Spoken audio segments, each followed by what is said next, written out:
Hey fiber friends, welcome to episode 9 of the Botanical Knitter Vlogcast. I'm Emily. I'm a knitter, spinner, sometimes natural dyer, sometimes sewer, and I live in Minneapolis, Minnesota. You can find me on Instagram as the Botanical Knitter and on Ravelry as Botanical Knitter. Both are linked below. I will link to my Ravelry because you will be able to see more notes on my finished objects and my whips and my plans there. I try to keep decent notes on needle size, or I'm trying to keep decent notes on needle size because often I reknit a pattern and I don't remember what I did. I am not a knitting notebook person. I use the Knit Companion app on my iPad, very digital when it comes to patterns. Otherwise, my dog will eat the patterns. It has happened. So everything's on the iPad and I need to be better about consistency. Long story short, hi, welcome. How are you? It's been a couple of weeks since I filmed my last episode. I do have a travel knitting vlog that I'm finishing editing that will be up soon-ish from my California trip. Lots of yarn shops, lots of nature, lots of family time. So you'll get to see all of that. And I tried to do a decent job of capturing everything. Today is going to be the usual run through of FOs, whips, acquisitions, future knits, future plans. But first, what I'm wearing. This is the Lento sweater that everybody was knitting last spring. And I jumped right on that bandwagon. And it's so pretty. I really like this yarn. So this yarn is Cece's wool. It's not really focusing. That's okay. You can see it here. So I did this using Cece's wool that I had picked up at Rhinebeck last fall with a loft mohair, I believe. Not a mohair person. It's a little itchy on me, but the colors are so lovely and I really love the double fold brim. I did the short sleeve sweater because the Lento is pretty, you know, is this bracelet? I feel like this is shorter than bracelet because you can see my bracelets, but different than what I usually do and I like it. I would definitely knit this again. Maybe next time I would do it with Surrey just because I know that feels better on my body. Okay. I feel like that was a rambly start and sometimes I would stop and refilm, but I'm not going to because this is I. All right, let's talk FOs. I have several finished objects that I want to share with you. The first being my favorite. Here it is. The Milkweed DK by Jamie Hoffman. I can't remember her knitting designer name, but I'll link to it. This is using Leaf Voter Suppression behind by LolaBean Yarn Co. And then the contrast color is Linen from Explorer Knits. This is my Sacred Sheep sweater. I knit it with Professor Pearl as part of the Sacred Sheep Make-Along. When I had first picked out this yarn, LolaBean Yarn Co. was going to be a vendor at Sacred Sheep, but isn't anymore, which is, things change, totally fine by me. So this is still my Sacred Sheep sweater because obviously I didn't have time to knit with another vendor's yarn. And also I don't really think I have yarn from another vendor. So she's pretty, she's beautiful. Proceeds from this go to Rock the Vote and Stacey Abrams group, which is escaping me right now. I'll put a link to donate to those groups below if you were so inclined. I think I said on a previous podcast, this will be my election day sweater in addition to Sacred Sheep, because obviously I'm a nerd. I love public policy. I love democracy. I love voting rights. I love people rights. So for so many reasons, this sweater makes me happy. On the last episode, I had talked about the puckering that was happening with the lifted increases that blocked right out. So I'm glad for that. The color work shows really nicely. Isn't it just lovely? I knit full length sleeves. They're probably pretty long. They grew a little bit in blocking, and also a full length body past the usual, or past the pattern recommended size. The pattern does have some short row shaping on the back, which I completely forgot about because I was on a plane and was eager to bind this off and get to the sleeves. So totally forgot and just went straight to ribbing, which is a-okay by me. So I will have some finished object photos of this soon. I will wear it at Sacred Sheep, so you will, if you see me there, tell me hi. Let's be friends. Okay, so that's my first finished object. My second finished object is the IRL Shaw by Kacey Herlihy. I talked about that on the last podcast episode. That was my shawl for the From Sheep to Shawl experience. It is done. I got a couple of extra days, so I was able to work on it during my California vacation. I know that I had shared with you all that I was like, I might have 3 days to finish this, and here we go.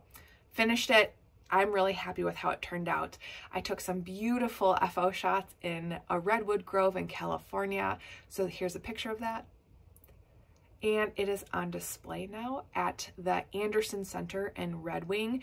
The exhibit started on October 21st, and it will be on display until January 20th.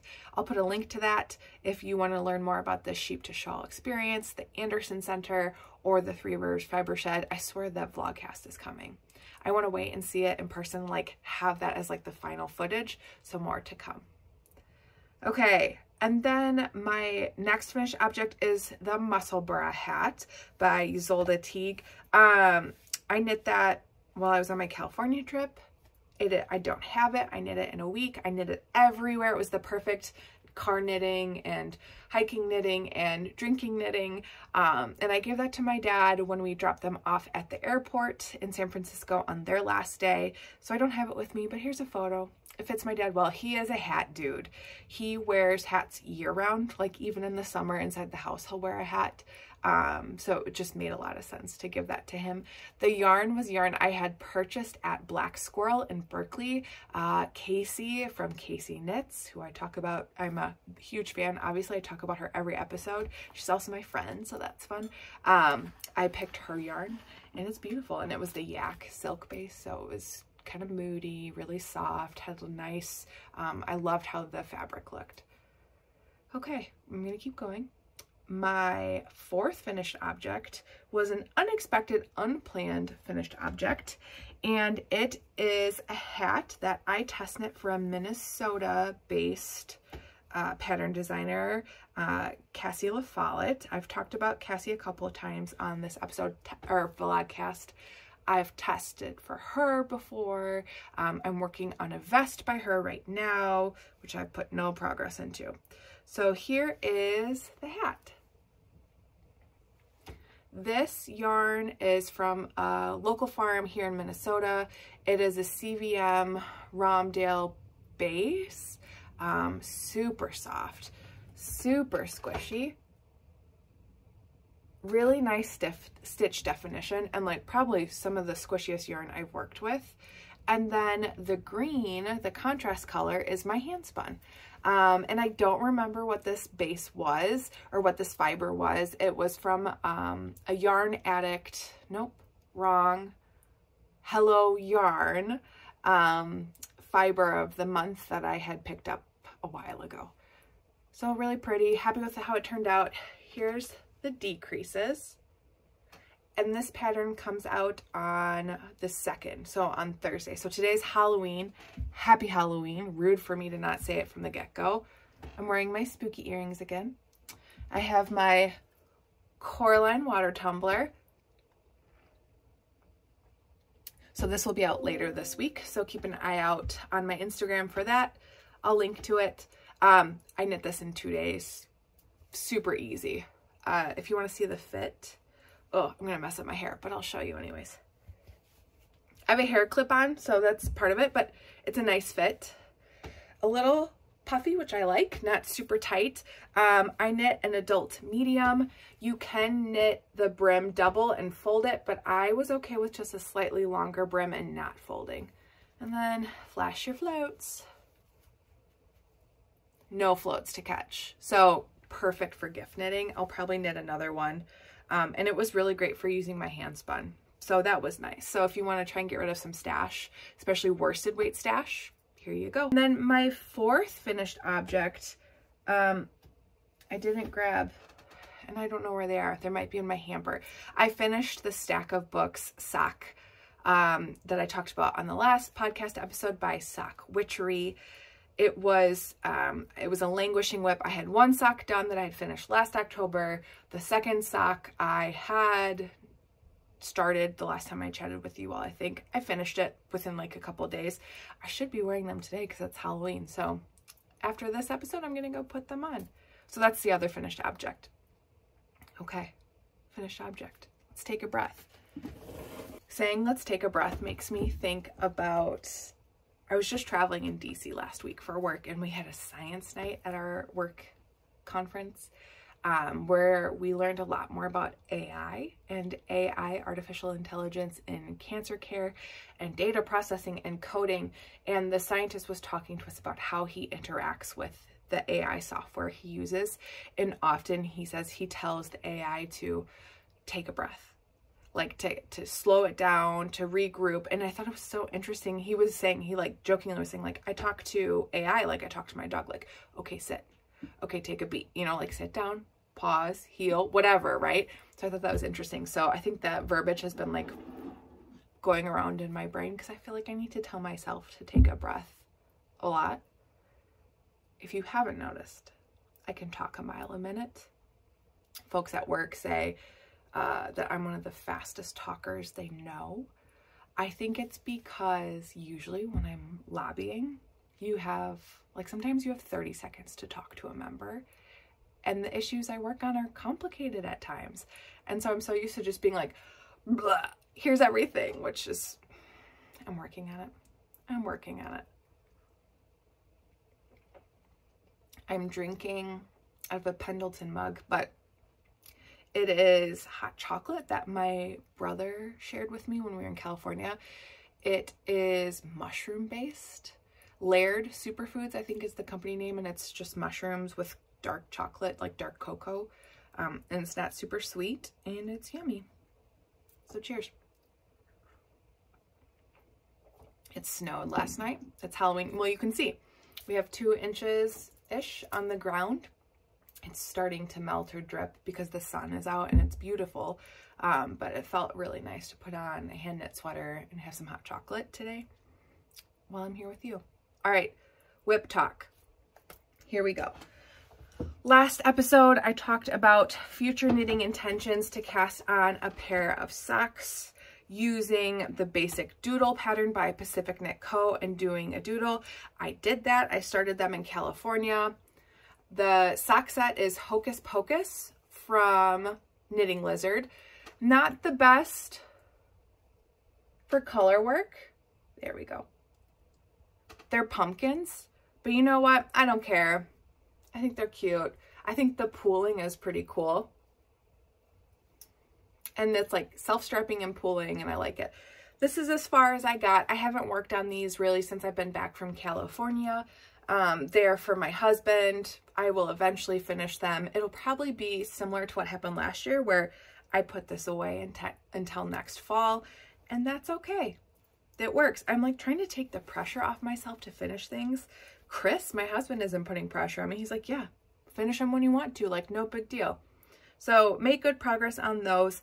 My gauge has changed quite a bit. I'm definitely a tighter sock knitter now. Usually I used to be able to do mediums for both of us, like anywhere between 60 and 64 stitches, and then just knit the foot longer.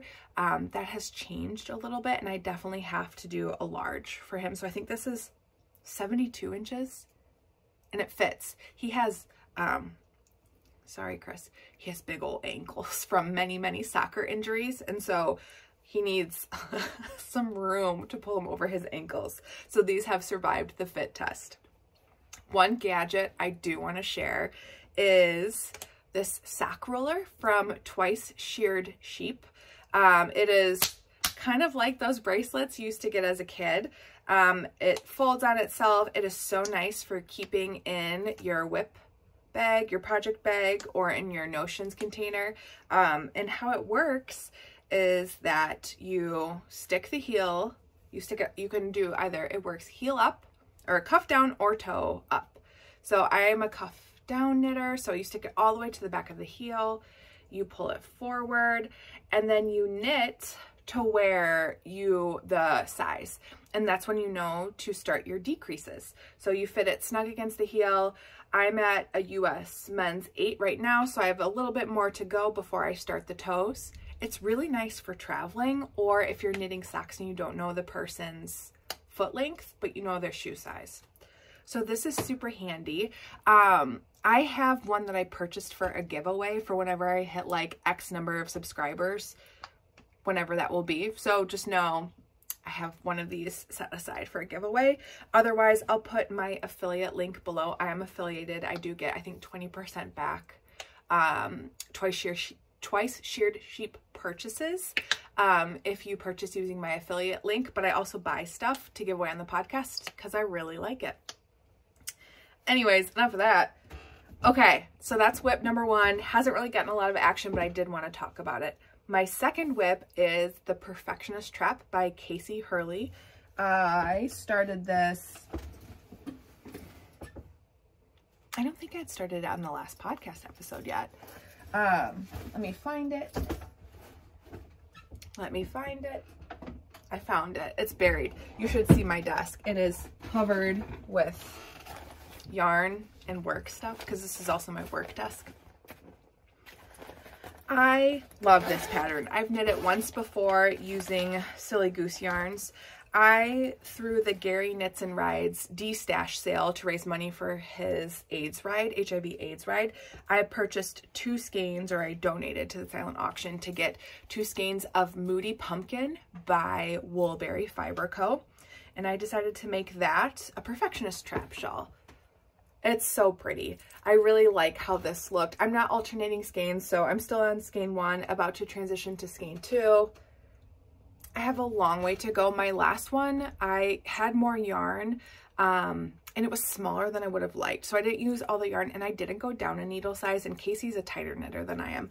So this time I went down 2 needle sizes, so I get a longer project, so I can wrap it. The one I have now, I kind of tie like more of a bandana. And the best part of working on this right now is I get to use all my different Halloween stitch markers. So some Nightmare Before Christmas, a button from my Coraline set, more Nightmare Before Christmas, a murder weapon, and a Katrinkles, and then some Twin Mountain Handcrafts ghosties. So yeah.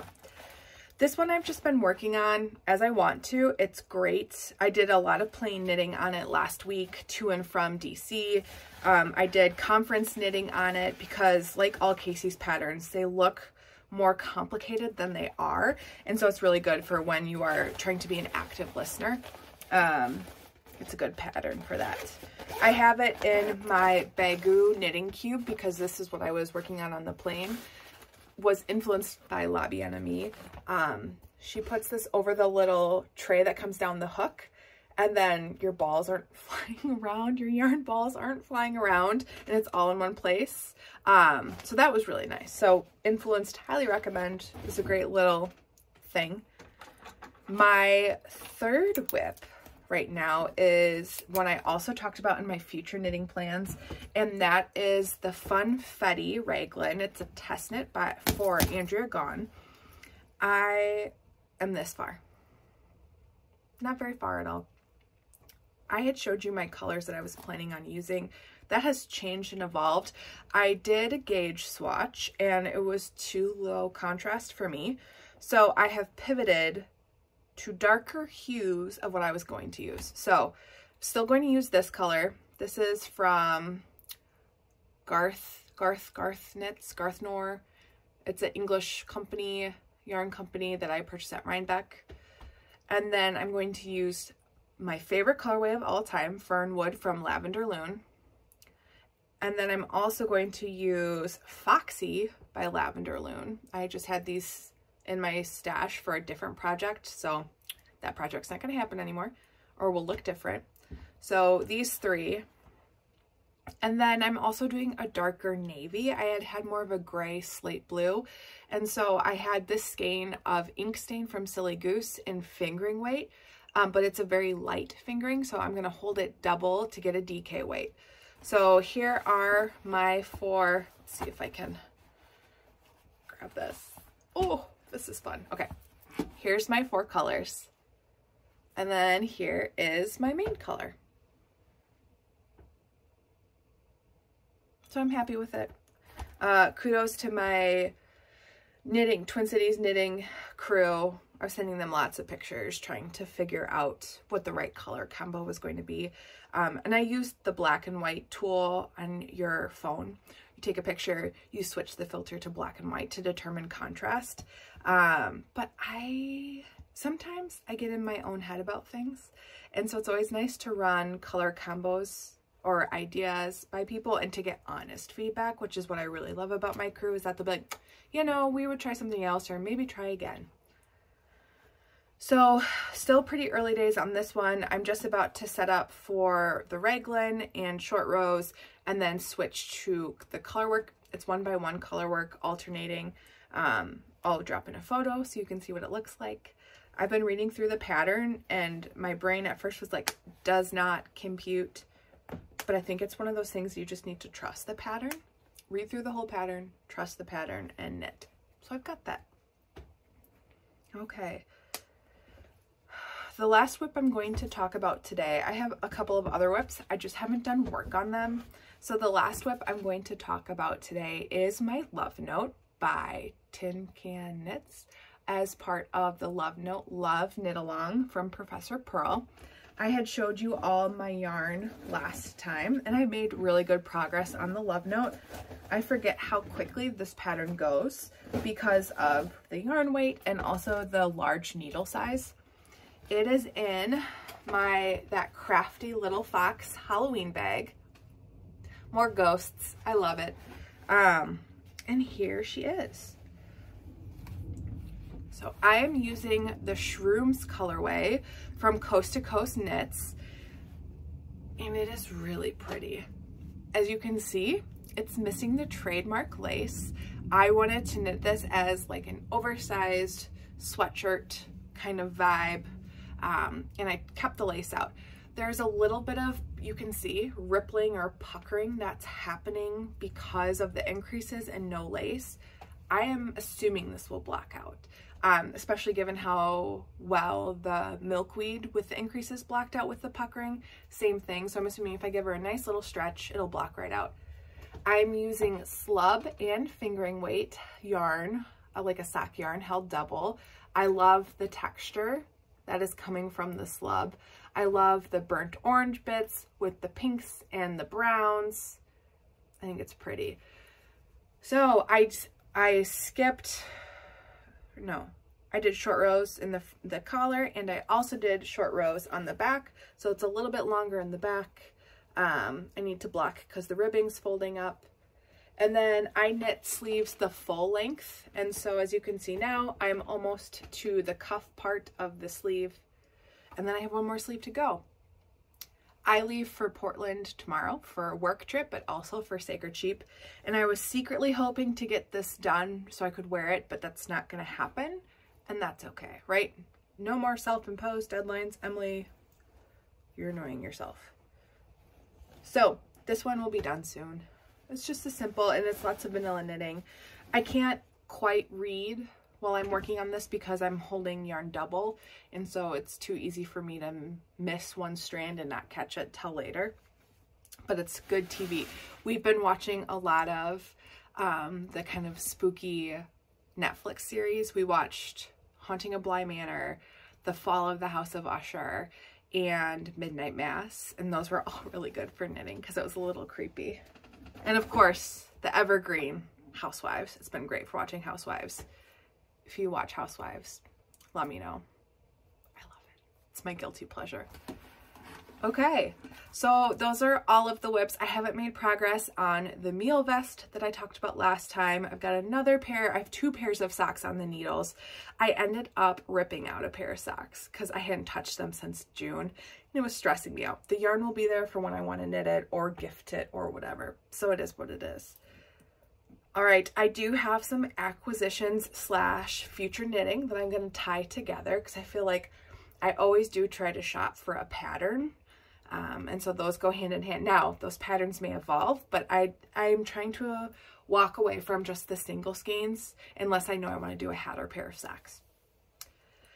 Last weekend, middle of October, was the Minnesota Fiber Festival. It was about an hour north of the Twin Cities.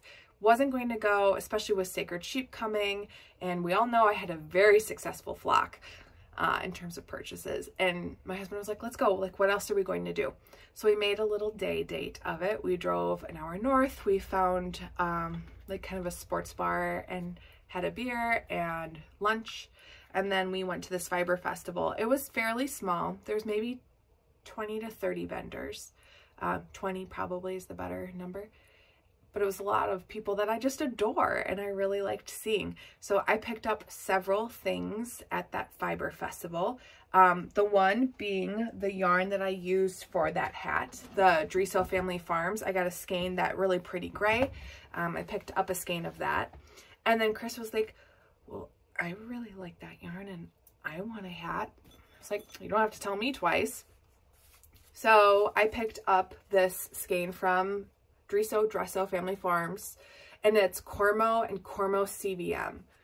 And I love that their labels say wool plus a little VM, vegetable matter, which we know is the little bits of hay that get stuck. It almost feels like, is it chenille, that yarn that's really soft, or that fabric?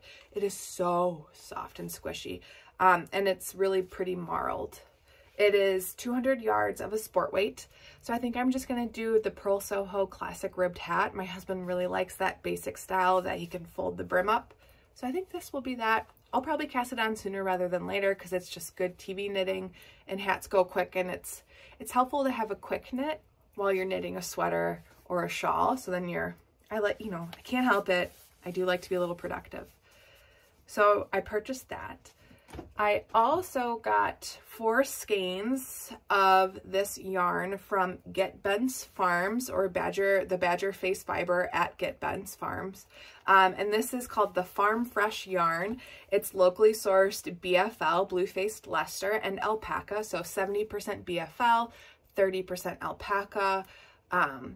Super squishy. The natural wool color, which I think is really nice. Let's see if we can get to focus. Yeah. So you can see, it's really pretty. So I got 4 skeins of that, 250 yards each. I'm thinking I will do some sort of DK short sleeve top. JP Knits has a pattern that came out earlier this summer, I think, that my friend Ariana test knit, that is really all about knitting a sweater that works for your body. So that might be that, who knows, but I have 4 skeins of it and I really liked it. And you gotta support your friends. Cool.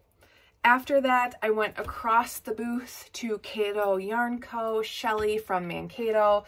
I see Shelly at all the fiber festivals. She just seems like a very fun person. Like, I've enjoyed my conversations with her.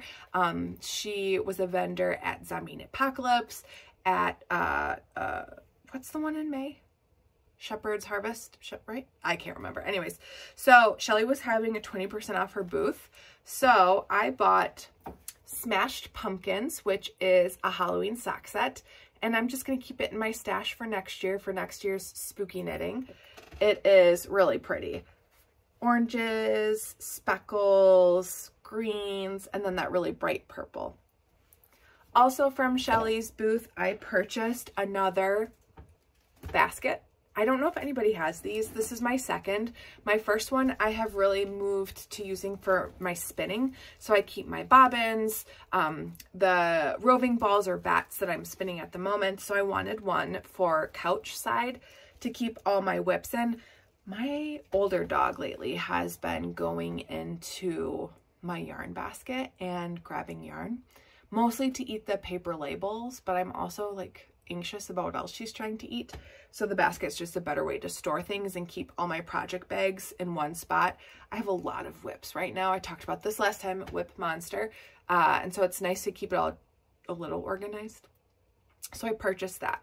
And then I also purchased, and it's way over there, so I'm not going to go grab it. When way over there, I mean like 10 feet away.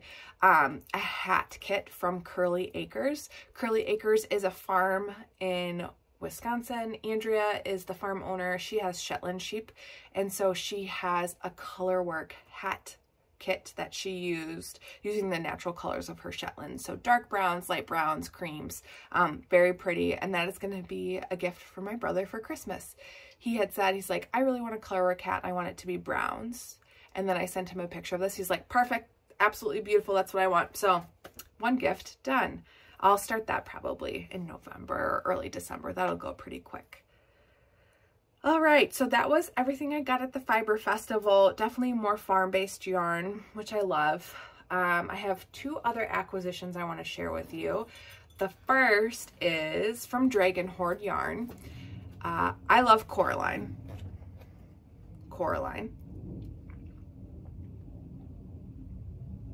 And the next two acquisitions are Coraline themed.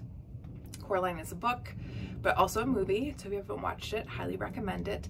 So Dragon Hoard Yarns did a Hallows Eve set, and to cast on today, I'm not going to cast it on today. Honestly, this feels a little bit more summer to me than Coraline, but I can see the Coraline vibes in it. And it's called Oh My Twitchy Witchy Girl, is what Coraline's other dad sings, or other father sings to her, right? Oh my twitchy witchy girl. Anyways, her dad sings it. Sock set, 75/25, 463 yards with a 92-yard mini. Very pretty. I mean, look at it. It's like glowing right now. So I'll knit something with this. But it's going to stay in my stash for now. It also came with some stitch markers, including buttons because of the button eyes, and then a progress keeper that is Coraline with the blue hair. So that's that. And then Courtney over at Silly Goose Yarns did a Halloween countdown, a 13-day Halloween countdown, also inspired by Coraline, which of course I had to do. And so here are all of the minis. Very bright, but Coraline has pops of bright. Like if you look at my water bottle, here's the yellow, right? Like that tracks. The blue of her hair. And then there's lots of other themes. Like these are the two sisters that live downstairs in the apartment. This is the tunnel when she's going into that little door and it expands out and it's those purples and blues. That's that. Was that the mailman? Did you see the truck pull up? I was like, oh, do I have any yarn coming in the mail today? I don't think I do, but that was my squirrel moment of the podcast. So I really like all of these, and they fade together pretty, like, it's not a smooth fade, but they move. They can move together. So I'll put a photo here of the order I'm thinking of doing. I am going to do just a large garter shawl. I'm going to increase and then I'm going to decrease, and I'm going to fade the yarns together.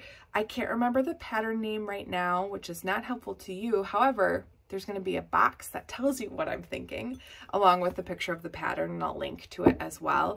I will probably start that sooner rather than later because I'm really excited to knit with those. So that's a future knit for me. It's just some shawl knitting. Other future knitting, I don't know. I want to knit everything right now. I will probably end up picking up a garment, knitting a garment, a sweater, using either a yarn that I purchased at ZK, the Zombie Knitpocalypse, the boucle from Knitting Lizard. Samantha Guerin has a new pattern out that's perfect for boucle. Or I will knit with the yarn that I purchased at Flock. I'm thinking maybe the Cumulus blouse with that gorgeous Surrey, but we'll see. But I really need to get through that test knit for Andrea Gone, the Funfetti, that is due early December. So I got to get going on that. Coming up, Sacred Sheep. Sacred Sheep is this weekend, the first weekend of November on that Saturday. I think it's the 3rd or 4th, the 4th maybe. I will be at Sacred Sheep. If you are going, let me know. Instagram me. If you see me, please just say hi. I get like a little overwhelmed, and I might not recognize some of you, so please tell me who you are. I want to meet you. I look forward to seeing some new to me yarn dyers, and there's lots of non-yarn makers there too, which is always great. I plan to go to the Friday event that's happening at Knitted Wits space. That Crafty Fox is going to be there. Teal Torch, is that the yarn dyer's name, is going to be there, and Knitted Wit, so I'm really excited for that. So I'll probably film and do like a little vlog. I am going with Nicole at Professor Pearl. We had a Zoom chat this weekend just to prep for arrival times and what we plan to do and where we want to eat. And I am so excited to spend time with Nicole. What we are thinking of doing is Saturday evening having a knitting meetup. So after the festival's done around 7 on Saturday, we're gonna walk to a nearby brewery, and everybody's welcome to come. Like, bring your whip, bring your acquisitions, share what you purchased at the Fiber Festival. It'll be really nice to just connect and spend some time with you all in person. I think that's the best thing about knitting friends meeting IRL is like we just click automatically. So keep track on my Instagram for that. I'll post when that ends up, where that ends up happening. I anticipate it'll start at like 7:30 and go till maybe 9, but we'll see. Like, don't stop the party if we're having fun. I'm staying in Portland through Sunday and fly home Sunday. The next thing that's coming up is here in Minnesota. It is going to be a winter market hosted by Get Ben's Farms and Nash Lake Fiber Farm.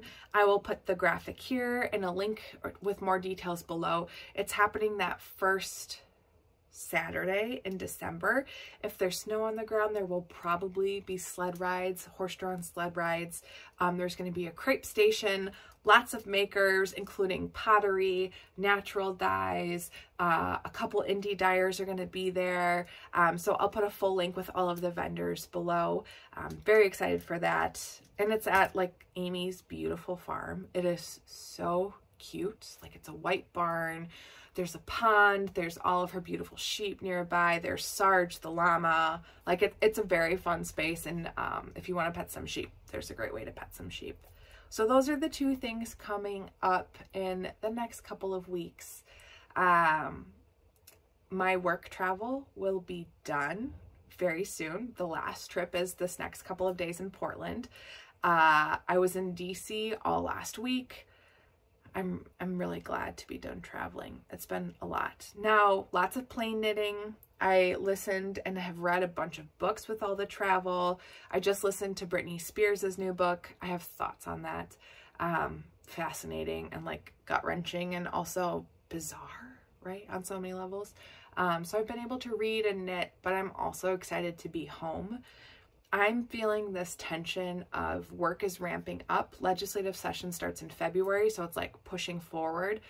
But with the different holidays coming up, with the snow coming, I just want to like be home and not work and take time off and knit and be cozy. And so there's like this natural tension that happens every year around wanting to just not work, but having to work because chaos is coming soon.